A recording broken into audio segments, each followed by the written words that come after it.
Muy bien. Bueno, vamos a dar inicio a nuestra sesión académica del día de hoy y el tema es alergia alimentaria no mediada por IgE. Yo soy la doctora Epsi Aranza Jiménez Luna, residente de segundo año de Alergia e Inmunología Clínica del Centro Regional de Alergia e Inmunología Clínica. Doy gracias a mi asesor, el doctor en ciencias Carlos Macuset Sánchez. Como introducción al tema que veremos el día de hoy, cabe recalcar que la alergia alimentaria en los últimos años pues, ha ido en incremento y esto pues implica ciertos desafíos, por lo que veremos a continuación. Este diagnóstico o el grupo de enfermedades que vamos a hablar pues es tan importante porque un diagnóstico erróneo puede llevar a ciertas limitaciones innecesarias que el médico hace en el paciente, pero también la falta del diagnóstico podría llegar a una anafilaxia inclusive mortal en los pacientes. La alergia alimentaria no solamente hablamos de la alteración de la dieta del paciente, sino también va a irrumpir en la calidad de vida, en sus relaciones sociales, en el rendimiento laboral o académico y en el bienestar psicológico del paciente. Por lo tanto, tiene que estar abordado de manera multidisciplinaria. Las implicaciones económicas también son de importancia, ya que no nada más va a ser propiamente la atención médica, sino también una dieta libre de ciertos alimentos para el paciente, pues esto conlleva gastos. Y asimismo, la pérdida de días de trabajo o de escuela. Aproximadamente en los Estados Unidos, que es quien mayormente reporta también estudios sobre el tema, menciona que el impacto económico estimado de la alergia alimentaria en el país son de 4.300 millones de dólares y las reacciones graves inclusive son la principal causa de anafilaxia. Si recordamos la clase de anafilaxia, pues los alimentos son la causa número uno de anafilaxia en niños. Y esto es tan importante que aproximadamente la alergia alimentaria envía a una persona en este país cada 3 minutos a urgencia y la gran mayoría de estos son niños. Por lo tanto, pues es algo muy importante a mencionar y son temas de relevancia. Eh, ¿Qué dice la historia acerca de la alergia alimentaria? Realmente podemos encontrar datos desde la era antes de Cristo donde ya se estudiaban estos. Por ejemplo, los emperadores chinos Sheng Nong y Huangdi, pues ellos ya reportaban y aconsejaban evitar ciertos alimentos por ciertas dermatosis que ellos observaban esa relación de causa-efecto. Asimismo, Hipócrates registró ya alimentos que podrían ser causantes de ciertos síntomas, inclusive en algunos pacientes de hasta muerte. Y Tito Lucrecio Caro también fue quien acuñó la famosa frase que conocemos hasta el día de hoy, como lo que para unos es comida, para otros puede ser inclusive veneno. En la era después de Cristo también podemos observar cómo esta relación ya se fue haciendo más estrecha. Ya podían observar que el pescado podía provocar ataques de asma, que había presencia de urticaria tras consumir ciertos alimentos o inclusive la muerte en consumir ciertas conchas de mar.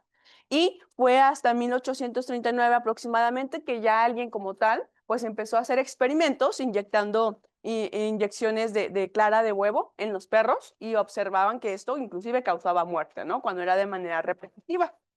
Asimismo, en el siglo XX fue donde ya se empezó a acuñar el término de alergia alimentaria, de anafilaxia alimentaria, ¿no? Que ya podría inclusive causar una reacción muy grave de un alimento de alergia, ¿no? Y propiamente se empezó a observar que inclusive en los grupos de los extremos de la vida, como por ejemplo los neonatos, podrían tener alergia pues al huevo. Y fue hasta el siglo XXI donde ya propiamente se empezó a publicar estudios pues directamente de la alergia alimentaria, hablando sobre ellos, ¿no? Podemos ver en esta gráfica como en 1928 aproximadamente se publicaban a un ritmo de 1 a 2 por año y cómo se va aumentando de manera exponencial a lo largo de los años, teniendo en el 2021 pues hasta 2.299 artículos sobre el tema. Entonces, pues son temas de relevancia en nuestra actualidad, ya que estos también pues, van en incremento. ¿Qué podemos decir de la epidemiología de la alergia alimentaria? Bueno, a nivel mundial se estima que son 520 millones de personas que tienen alergia alimentaria. Realmente hablar de la epidemiología de la alergia alimentaria es un poco complicado, ya que si preguntamos en general a la población, realmente muchos se van a referir como alérgicos, ¿no? Sin embargo, ya propiamente por definición y por pruebas de provocación alimentaria, va a ser un porcentaje mínimo la que realmente tenga este diagnóstico.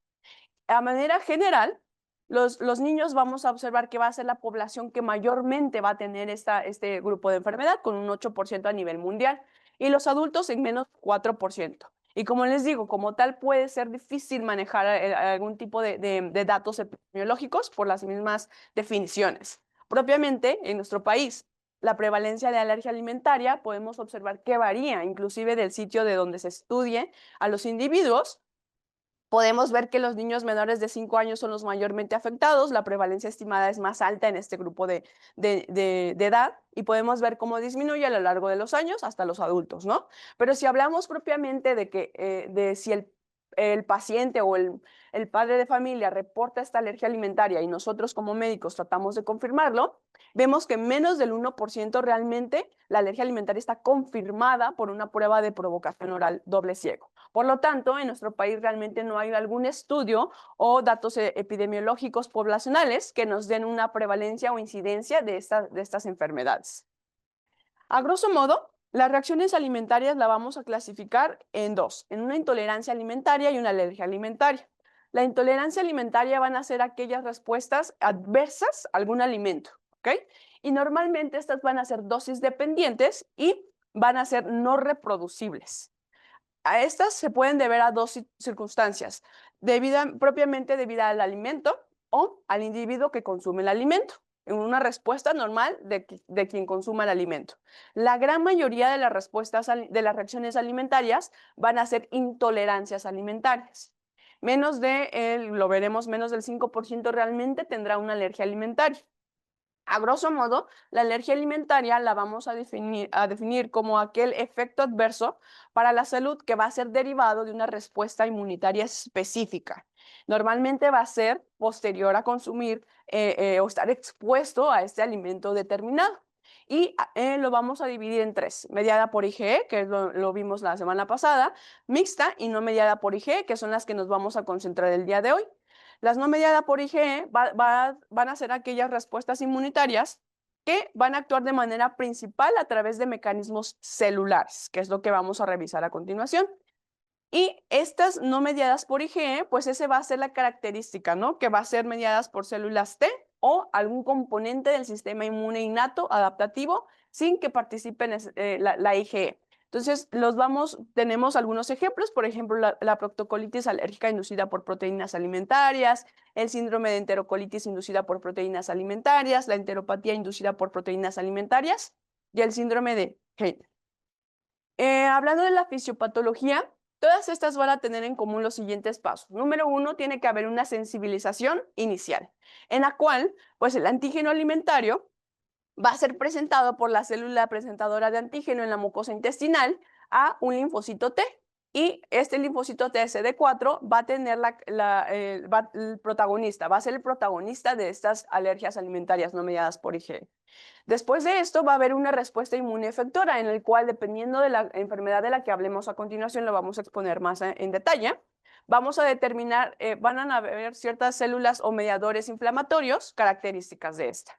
Y la característica de todas va a ser que va a haber una ausencia de IgE y mastocitos. Por lo tanto, no vamos a tener la clásica de granulación, no va a haber mastocitos o basófilos. Los síntomas normalmente no van a ser inmediatos, ¿no? Van a ser más tardíos. Y como también resultado final, vamos a tener una inflamación local, dependiendo de qué tipo de enfermedad hablemos. En esta imagen podemos observar justamente eso. La parte superior es una alergia alimentaria mediada por IgE, típicamente o clásicamente, pues va a haber una presentación y una degranulación del mastocito, teniendo como resultado final, pues, reacciones inmediatas, ¿verdad?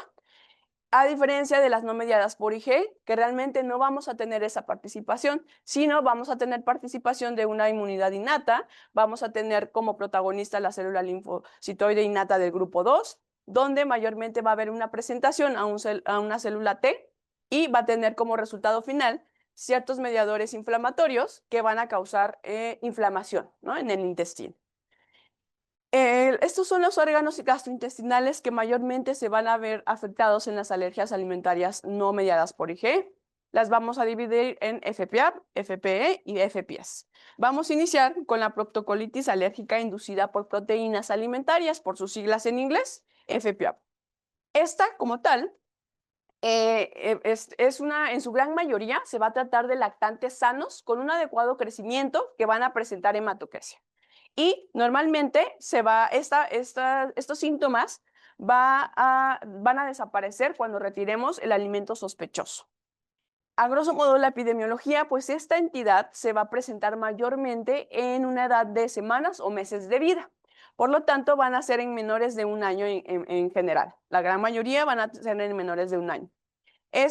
Como podemos ver, la prevalencia del rango es muy pues amplio. Va de 0.16% a 17% de los lactantes. Sin embargo, se cree que está subdiagnosticada, ya que si investigamos de manera intencional aquellos lactantes con sangrado rectal, pues podemos ver que el FPAP está presente hasta en un 64% de ellos. Por lo tanto, pues los datos pues realmente son subdiagnósticos, ¿no?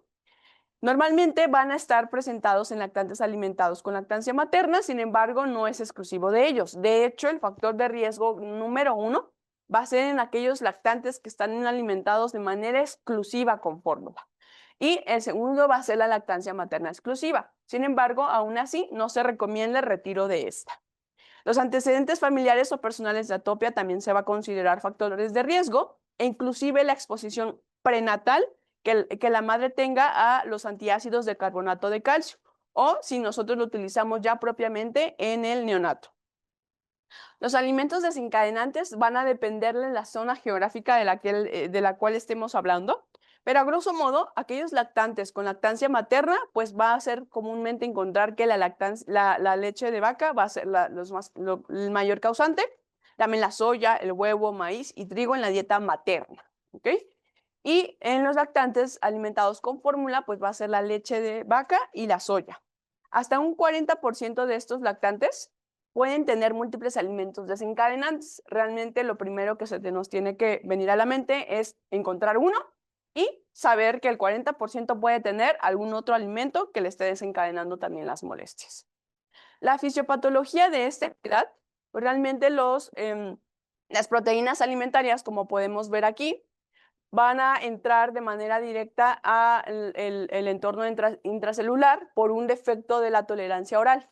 O sea, al momento de entrar, van a causar pues también daño mediado por eosinófilos, y al momento de que está entrando como un antígeno, pues vamos a tener que también la barrera epitelial se va a ver comprometida. Entonces va a ser mayormente permeable para que el componente intracelular pues tenga un fluido extracelular. Y de ahí se va a derivar todas las manifestaciones que hay: diarrea, edema, las manifestaciones gastrointestinales que estos pacientes van a tener. Asimismo, la característica de esta entidad va a ser la disminución del factor de crecimiento transformante beta que vamos a observar y el aumento del factor de necrosis tumoral alfa. Por lo tanto, este desbalance que vamos a ver va a comprometer mayormente la barrera epitelial de los enterocitos y va a causar mayor permeabilidad en el intestino. Y vamos a tener una proliferación eosinófila que mayormente va a dar también pues las lesiones, ¿verdad? Asimismo, en algunos estudios que se han publicado recientemente, la microbiota intestinal pues también tiene que ver mucho con esto, porque podría contribuir al desarrollo de esta entidad. La disminución de las Bifidobacterium y el aumento de la Klebsiella y Shigella podrían también alterar esta hemostasis que debería haber en el intestino. Las manifestaciones clínicas y el síntoma cardinal que ustedes tienen que pensar o debemos tener en cuenta va a ser sangre en heces. Independientemente de que tenga moco o no, la sangre en heces en un lactante sano, en buen estado general, tendríamos que tener esa sospecha de esta entidad, ¿verdad? Algunos síntomas acompañantes que pueden haber pues son gases, cólicos, deposiciones líquidas. Rara vez va a haber retraso en el crecimiento y vómito. Solamente en casos severos, y realmente inclusive en estas circunstancias tendríamos que tener un diagnóstico diferencial, ya que no va a ser la característica principal. Puede haber también la asociación con dermatitis atópica o eosinofilia periférica en estos pacientes. En general, al momento de retirar el alimento sospechoso, los síntomas normalmente se van a resolver de 1 a 2 semanas. Por lo tanto, pues no va a ser inmediata la mejoría, pero la mediana va a ser de 3 días. Y El moco como tal o la mucosidad de heces va a ser el síntoma que mayormente va a tardar en desaparecer. Tiene una mediana de 30 días. Y bueno, si tenemos a un lactante con sangre en heces, ¿cómo voy a hacer el diagnóstico? Número uno, ya debía haber excluido otras causas de sangrado, ¿verdad? Que tenga alguna fisura anal, que tenga una gastroenteritis. Si ya excluí las causas más frecuentes, esta tendría que tener también, ser mi sospecha diagnóstica, ¿verdad? Y lo que me va a dar también el dato ahí pivote va a ser la resolución de las molestias cuando yo retire el alimento. Y cuando yo vuelva a introducirlo, que estos síntomas sean reproducibles. Esa va a ser la característica y el diagnóstico de esta entidad. Igual en algunos casos puede llegar a ser necesaria la endoscopía, pero solamente en casos graves o que yo esté pensando en algún diagnóstico alternativo o que sea muy refractario, ¿no? En estos casos, lo que voy a encontrar en la biopsia, pues va a ser una colitis focal leve con infiltración eosinófila y hiperplasia linfonodular. Si llegara a quedar sospecha o yo tuviera dudas o tuviera que pedir a lo mejor algún estudio para apoyarme, podríamos hacer uso de la prueba de sangre oculta en heces y un recuento de leucocitos en heces. Sin embargo, igual no es como algo que tengamos que hacer de protocolo, porque hasta una tercera parte de los bebés sanos van a presentar en este estudio pues falsos positivos con la sangre oculta en heces. Entonces, en general, la clínica es lo que me va a dar el diagnóstico y solamente en casos graves estaría pensando en tomar una biopsia. ¿Qué voy a hacer con este lactante que presente esta entidad? Pues el tratamiento realmente va a ser el retiro, ¿verdad? Del alimento que yo estoy sospechando que le está causando las molestias. Y si dijimos que la leche de vaca era la causa número uno, pues en el caso de que esté con lactancia materna, voy a eliminar las proteínas de leche de vaca en la madre. Y si está con fórmula, vamos a recomendar un uso de fórmula de extensamente hidrolizada. Hasta del 80 al 90% de estos pacientes van a responder con esta fórmula y solamente el 10 o 20% va a utilizar una fórmula de aminoácidos. Y la verdad es que esta entidad tiene un gran pronóstico si yo lo retiro, el alimento causante. Por lo tanto, en su gran mayoría va a ser benigno y se va a autolimitar. Inclusive el niño va a tener una tolerancia antes del año de vida, por lo tanto, pues es una entidad muy, muy benigna, ¿verdad? Solamente el 30% va a desarrollar una tolerancia tardía posterior al año de vida, sobre todo si hay presencia de atopia o dermatitis atópica en los pacientes. Pero en general, a estos pacientes les va a ir muy bien. ¿Qué tendría que estar pensando como diagnóstico diferencial en esta entidad? Los signos y síntomas clave, pues ya los mencionamos, ¿verdad? Pero van a haber ciertos síntomas que se tiene que prender el foco a nosotros y tener la bandera roja, ¿verdad? Porque algo más está pasando. ¿Cuáles serían? Si ya mi paciente tiene un mal aspecto, tiene fiebre, escaso aumento o pérdida de peso, si ya tiene retraso en el crecimiento, si ya hay una falta o sea, que no resuelva cuando yo retiro el alimento, deberíamos estar pensando en algún diagnóstico diferencial porque estas no son las características típicas de la entidad. ¿En qué situaciones o qué podría tener como diagnóstico diferencial? ¿En qué podría estar pensando? Pues desde una fisura anal hasta algo más como una vasculitis, una invaginación intestinal. Dentro de estas hasta infecciones, enfermedad inflamatoria intestinal neonatal, ¿verdad? Son síntomas que tendríamos que tener como foco rojo al momento de evaluar a nuestros pacientes. Bueno, vamos ahora a entrar al estudio de la enteropatía inducida por proteínas alimentarias, por sus siglas en inglés, FPL. Esta va a ser una alergia alimentaria no mediada por IgE que va a tener como característica los síntomas de malabsorción, diarrea crónica y retraso en el crecimiento, ¿verdad? A diferencia del anterior que hemos mencionado, en esta el paciente va a tener ya un retraso en el crecimiento. En general, es rara esta entidad. Normalmente se presenta ya en lactantes un poco mayores que la primera que ya estudiamos, en lactantes entre 2 y a 8 meses de edad. Y en México no tenemos datos como tal de la epidemiología de esta entidad. El factor de riesgo número uno va a ser la alimentación exclusiva con fórmula, ¿verdad? Y también los antecedentes personales de atopia. El alimento desencadenante número uno a nivel general va a ser la leche de vaca. Algunos otros que se han reportado son la soya, el trigo y el huevo. Hablando de la fisiopatología de esta entidad, Pues en este caso, las proteínas alimentarias que van a ser presentadas como antígeno por la célula presentadora, las van a presentar como antígeno a la célula, al linfocito T. Y al momento que el linfocito se la reconoce, va a tener una producción de interleucina 4 y el interferón gamma, que va a aumentar en la sangre y va a estar causando también el daño en la barrera epitelial, ¿verdad? Como podemos ver aquí.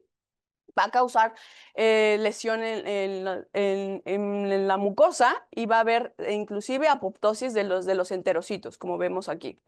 Al momento, propiamente también las células TCD4 van a ser también las causantes del daño y va a haber proliferación eosinofílica que va a agregar y va a causar todavía mayor daño a los enterocitos. Entonces, la característica en esta entidad va a ser el aumento en la interleucina 4 y el interferón gamma. Esa va a ser la característica de esta. Algunos otros que van a participar van a ser la interleucina 17, que va a activar a los neutrófilos y van a perpetuar esta inflamación que ya fue iniciada por el linfocito T. Y asimismo, la interleucina propiamente 4 y la 13 van a contribuir al remodelado porque hay apoptosis de los enterocitos. Entonces va a ser una barrera, una remodelación, pues realmente no va a quedar al 100%, ¿verdad? Entonces vamos a tener esa permeabilidad en esta mucosa que va a causar también los síntomas que hemos hablado, desde diarrea acuosa, desde edema, y la manifestación principal va a ser esta, la diarrea crónica, acuosa o inclusive esteatorreica. Algunos otros síntomas que pueden haber, como vimos, a diferencia de la primera, pues ya va a haber retraso en el crecimiento, van a haber algunos síntomas inclusive ya sistémicos, ¿no? Va a haber anemia, hipoalbuminemia y distensión abdominal. Normalmente esta va a tardar más en resolverse, va a ser, y va a ser más a lo mejor difícil de sospechar porque las molestias no van a ser días posteriores, van a ser inclusive semanas después de la exposición al alimento. ¿Qué tengo que estar revisando yo en mi exploración física? Bueno, vamos a estar analizando que el lactante esté creciendo de manera adecuada. Estos pacientes normalmente ya van a presentar retraso en el crecimiento y una mala ganancia ponderal. Los síntomas normalmente van a resolver de 1 a 4 semanas después de que yo haya retirado el alimento, pero en general la normalización de la mucosa va a tardar inclusive meses en volver a tomar esa relación normal de los enterocitos. ¿Cómo voy a hacer el diagnóstico en estos casos? Bueno, en estas hay criterios, donde el número 1 es que mi paciente tenga menos de 9 meses. 2, que las manifestaciones intestinales sea en relación con algún alimento en sospecha y que se presente como retraso en el crecimiento y vómitos tras la ingesta repetida de proteínas alimentarias. 3, que en la biopsia del intestino delgado presente inflamación o lesión de estas vellosidades e hiperplasia de criptas. La biopsia va a reportar esta lesión vellosa con inflamación del intestino. Esa va a ser la característica de esta biopsia en este niño. Y la eliminación de las proteínas nuevamente va a hacer que el paciente tenga una resolución de sus síntomas, ¿verdad? ¿Qué puedo tener como auxiliar diagnóstico? Pues podemos, como hay mala absorción en estos pacientes, puedo evaluar la malabsorción de las vitaminas, de minerales, proteínas y grasas. Pueden llegar a ser útiles en casos de duda. También en caso de diarrea prolongada, como es diarrea crónica, pues puedo encontrar acidosis metabólica, hipoproteinemia, esteatorrea, malabsorción, inclusive deficiencia de factores dependientes de la vitamina K. Nuevamente, como en la anterior, no se recomienda el protocolo o a estos pacientes realizar las pruebas de punción cutánea o IgS sérica específica. Y aparte, estas van a ser negativas. En realidad, no las vamos a hacer, no se recomiendan. El tratamiento, nuevamente, pues va a ser el retiro del alimento causal, el uso de fórmulas extensamente hidrolizadas y solamente en ese 10-20% que no respondan a estas fórmulas, voy a utilizar la fórmula de aminoácidos. Voy a evaluar en un futuro la reintroducción del alimento causante y la tolerancia en estos niños a lo mejor va a ser un poquito más tardada que la primera que hablamos, pero va a ser buena, va a ser de 2 a los 3 años de edad. Normalmente los pacientes ya tendrán una resolución o una tolerancia al alimento, ¿verdad? ¿Qué tendría que estar teniendo en sospecha como diagnóstico diferencial? pues pueden ser muy variados, desde alérgicos, infecciosos, gastrointestinales e inmunológicos, y pueden ir desde FPS hasta enteropatías con inmunodeficiencias, ¿verdad? Deficiencias también congénitas, errores innatos del metabolismo, también podrían ser como diagnósticos diferenciales. La tercera que vamos a abordar va a ser el síndrome de enterocolitis inducida por proteínas alimentarias, por sus siglas en inglés, FPS. Esta va a ser una alergia alimentaria no mediada por IgE, en la cual la característica va a ser los vómitos repetitivos que pueden llevar al paciente a hipotensión, letargia y choque hipovolémico inclusive. La edad promedio de aparición de esta entidad, del FPS, va a ser en lactantes menores de 12 meses, nuevamente en menores de 1 año, ¿verdad? Que es como las otras, las anteriores. La prevalencia global es variada, va del 0.015% al 0.7%, pero nuevamente pues es un porcentaje subdiagnosticado. Y en México y en Latinoamérica no tenemos datos como tal epidemiológicos de esta entidad. Los factores de riesgo van a ser antecedentes familiares de atopia, tener un hermano propiamente con el antecedente de FPS o que tenga esofagitis eosinofílica. Y esta entidad va a tener asociación con otras patologías gastrointestinales, que también es algo curioso, como el síndrome del intestino irritable, la esofagitis eosinofílica, la enfermedad inflamatoria intestinal. También podemos encontrar en ellos la enfermedad celíaca y FPA. Los alimentos desencadenantes pues van a variar con base a la región geográfica de la que hablemos, pero a grosso modo vamos a dividirlo en adultos. Va a ser frecuente encontrar el pescado y el marisco seguidos de huevo. Y en niños, nuevamente, la leche de vaca, soya, cereales y el huevo. Si hablamos de países, realmente es muy variado. Esta gráfica del 2023 lo ejemplifica. Realmente, dependiendo del país del que hablemos, el primero, segundo, tercero o cuarta comida que yo sospeche es muy variable. Pero en general, la leche de vaca, el arroz y el huevo va a ser lo que mayormente va a causar esta entidad. Hablando de la fisiopatología, en este caso, es como una combinación de las dos anteriores que hemos mencionado.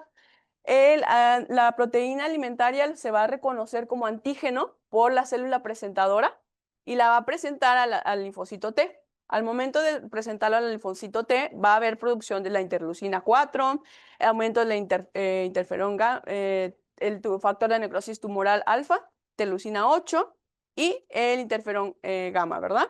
Entonces, lo mismo que hablamos en la anterior, pues estos van a causar el daño y la proliferación también de los eosinofílicos, así como de los neutrófilos. Entonces, esto va a causar daño en la barrera epitelial, va a aumentar la permeabilidad, va a haber extravasación de líquido y pues va a causar inflamación y edema. Entonces, es la combinación como de lo que hemos mencionado. La característica, si se dan cuenta, es parecida, ¿no? Aumento de interleucina 4, interleucina 8, factor de necrosis tumoral y interferón gamma, con la disminución del factor de crecimiento transformante beta. Por lo tanto, pues va a haber alteración en los enterocitos. La clasificación de FPS, pues puede llegar a ser algo compleja, sin embargo, lo vamos a desglosar para que se entienda. Lo podemos dividir en cuanto a la aparición de síntomas en agudo o crónico, y cada una de estas va a tener una severidad, una gravedad. Va a ser leve, moderado o grave, dependiendo de la presentación, si hay letargo, si hay manifestaciones clínicas que ya puedan ser graves o de choque en el paciente. Hablando de la manifestación con base a la IgE sérica positiva, la vamos a dividir en clásico o atípico. Si hablamos del inicio de la edad, aquella que inicia en menores de 9 meses, va a ser inicio temprano. Si inicia en mayores de 9 meses, va a ser inicio tardío, y en mayores de 18 años, adultos. También lo podemos clasificar con base al alimento implicado y esta con base a lo que le cause las molestias al paciente, ¿verdad? A grosso modo, para esta clase lo vamos a dividir en la aparición de síntomas en agudo o crónico. Y vamos a estudiarlo así. Agudo va a ser cuando aparezcan síntomas como vómito profuso, en promedio a las 2 horas de haber consumido algún alimento sospechoso, ¿verdad? Y pueden haber síntomas acompañantes, en la gran mayoría se va a presentar con letargia hasta un 100%, diarrea, hipotermia, palidez y en casos severos, choque hipovolémico. ¿Qué puedo encontrar yo en estos pacientes en los laboratorios? Pues leucocitos con neutrofilia y bandemia, pero realmente no va a ser característicos o patognomónicos de esta entidad. A diferencia de la FPS crónicos, pues va a ser una diarrea ya crónica en la cual mi paciente tenga un retraso en el crecimiento.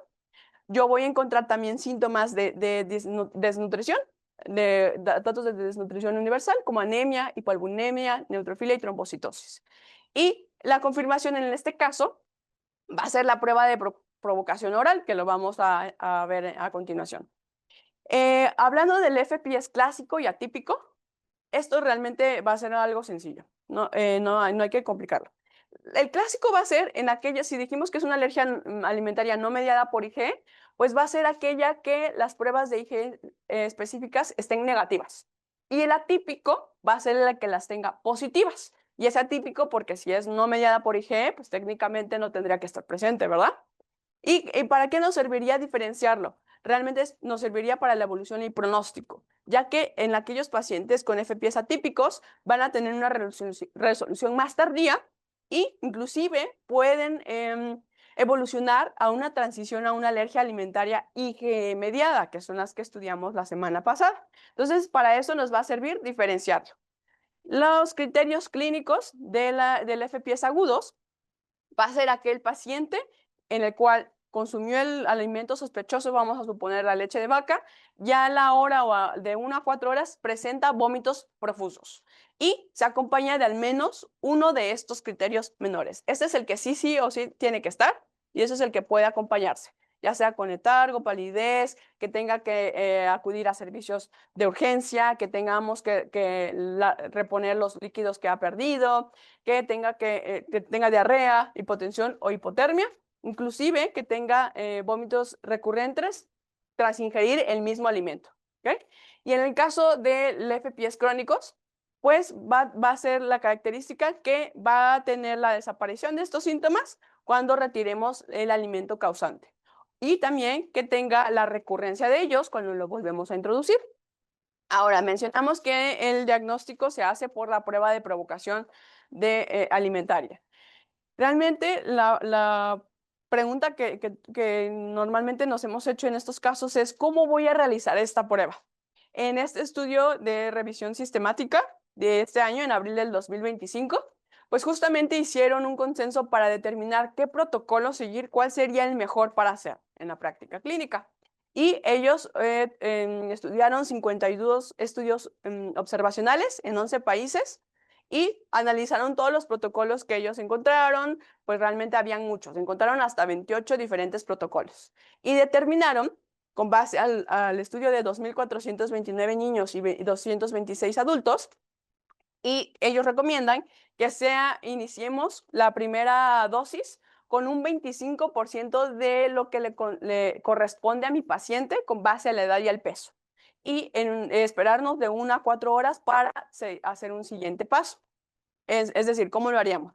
Entonces, el protocolo recomienda iniciemos una dosis de un 25% de la porción que le toca a mi paciente para la edad. Y vamos a esperar, vamos a observar a ese paciente de 2 a 4 horas para asegurarnos que no haya reacción. Este protocolo se basa en que este tiempo y esta dosis, la gran mayoría de los pacientes que iban a presentar alguna reacción la debieron haber presentado. Inclusive hasta 80-90% ya la debieron haber presentado en ese tiempo.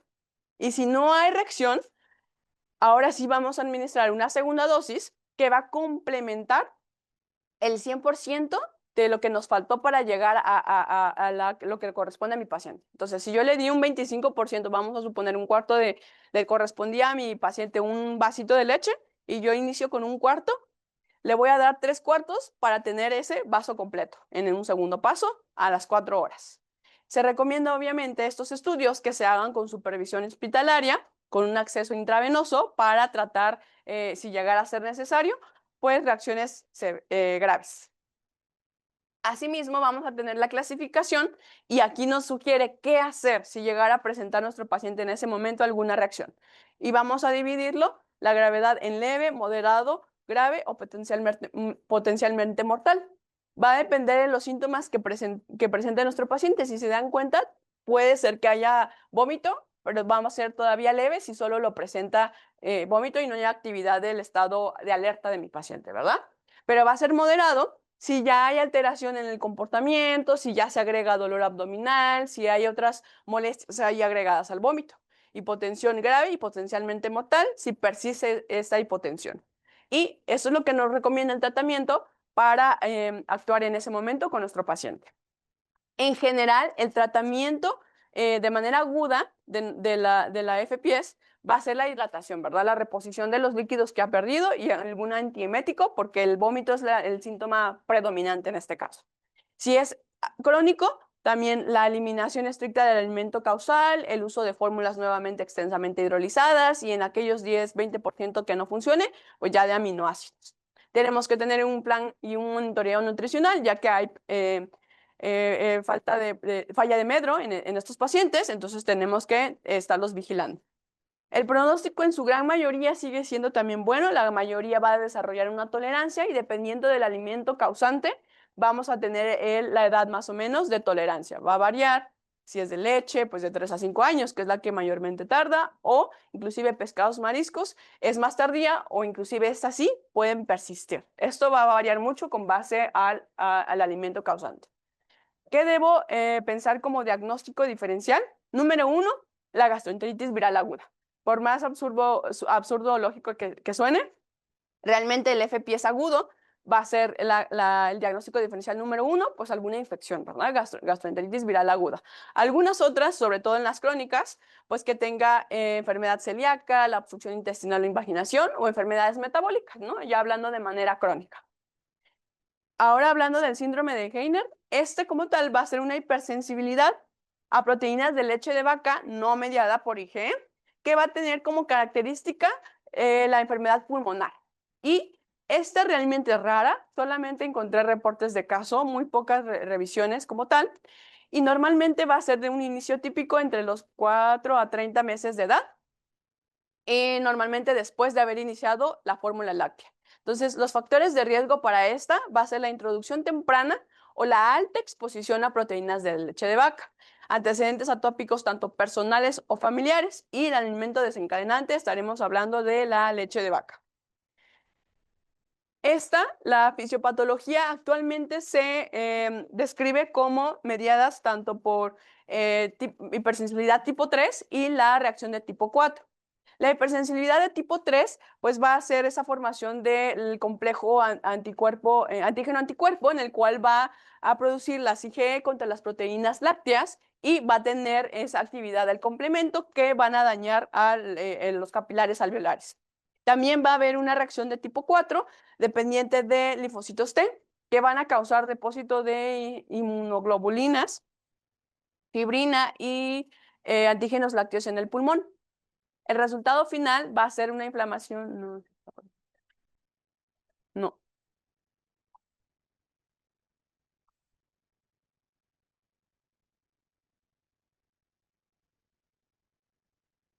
Bueno.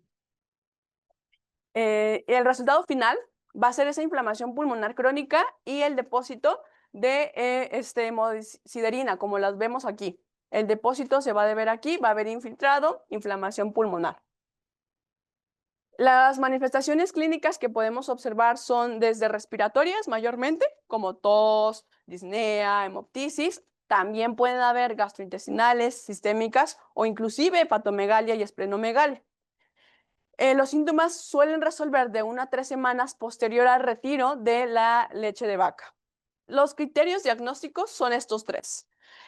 Yo voy a tener un probable síndrome si tengo estos dos, A y B. Es decir, que encuentre yo en una radiografía de pulmón infiltrados o hemosiderosis y que tenga una resolución cuando yo retiro la leche.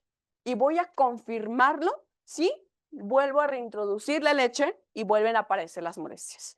Realmente este último criterio pues es de debate, ¿verdad? Porque son pacientes que pueden estar graves. Entonces, no se recomienda de protocolo en todos. ¿Cómo voy a guiar mi diagnóstico? Número 1, clínico.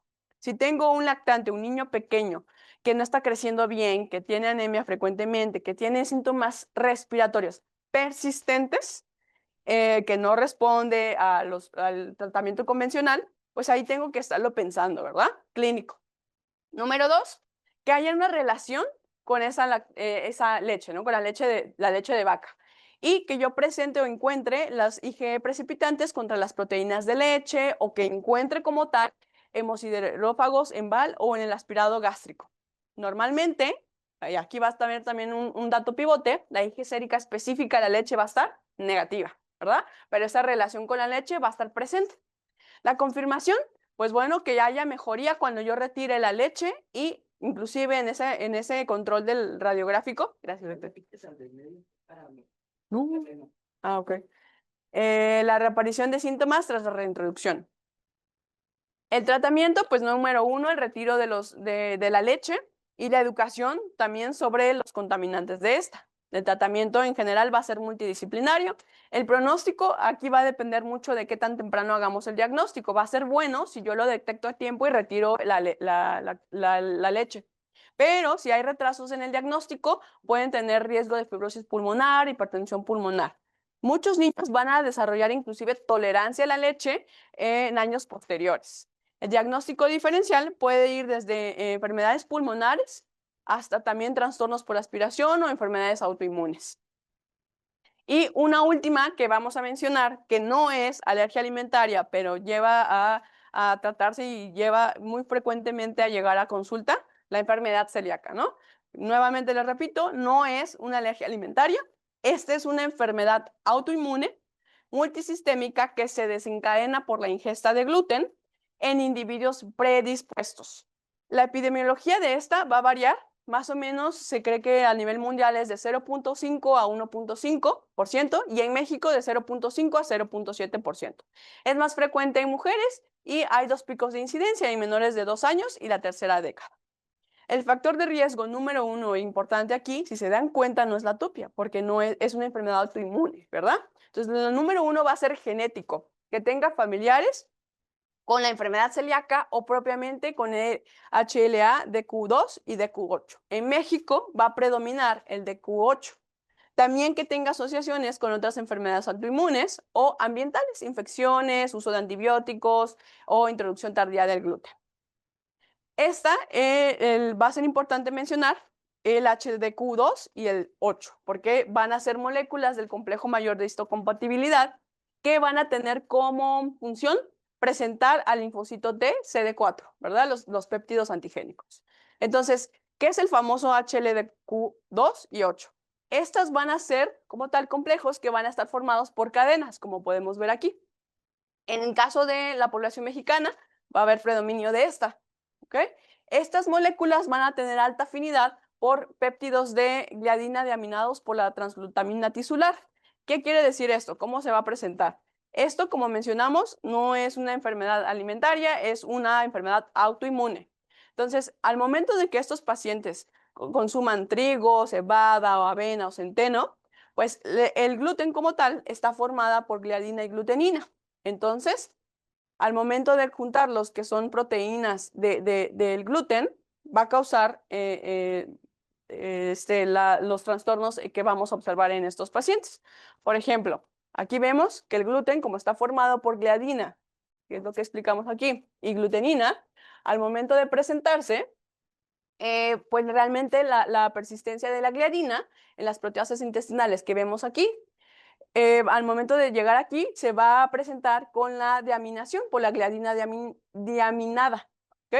Pero esto se va a presentar a la célula presentadora y va a causar daño porque va a convertirse en célula TCD4 y va a haber también presentación con la célula B y va a empezar a dañar esta mucosa intestinal. ¿Cómo? Pues bueno, al momento de presentarse como antígeno, la deaminación de las glutaminas derivado de la gliadina va a causar todo lo que explicamos anteriormente, interferón gamma, factor de necrosis tumoral, y va a producir anticuerpos al momento de presentarse con la célula B de IgA e IgE contra las TG2 y la gliadina y el endomicio. Entonces, estos anticuerpos van a dañar el propio sistema, los enterocitos, y va a haber infiltración linfocítica, hiperplasia de las criptas, como podemos observar aquí, y la atrofia vellosa, ¿ok? Entonces va a ser una enfermedad autoinmune, no una alergia alimentaria. ¿Qué síntomas puedo encontrar? Mayormente sí pueden ser intestinales, como de diarrea crónica, que es muy parecida a las que hablamos, no son patoneumónicas, pero también va a haber extraintestinales, como anemia ferropénica, dermatitis herpetiforme, ataxia y neuropatía, inclusive infertilidad. La enfermedad celíaca, como mencionamos, no es una enfermedad alimentaria alérgica, por lo tanto, vamos a abordarlo desde serología, biopsia duodenal, tipificación de HLA y mejoría cuando yo retire el gluten de la dieta, ¿verdad? El tratamiento como tal sí va a ser una dieta estricta libre de gluten de por vida. Tiene que ser con un seguimiento multidisciplinario, ya que hay afectación de la calidad de vida, psicología y nutricional, ¿verdad?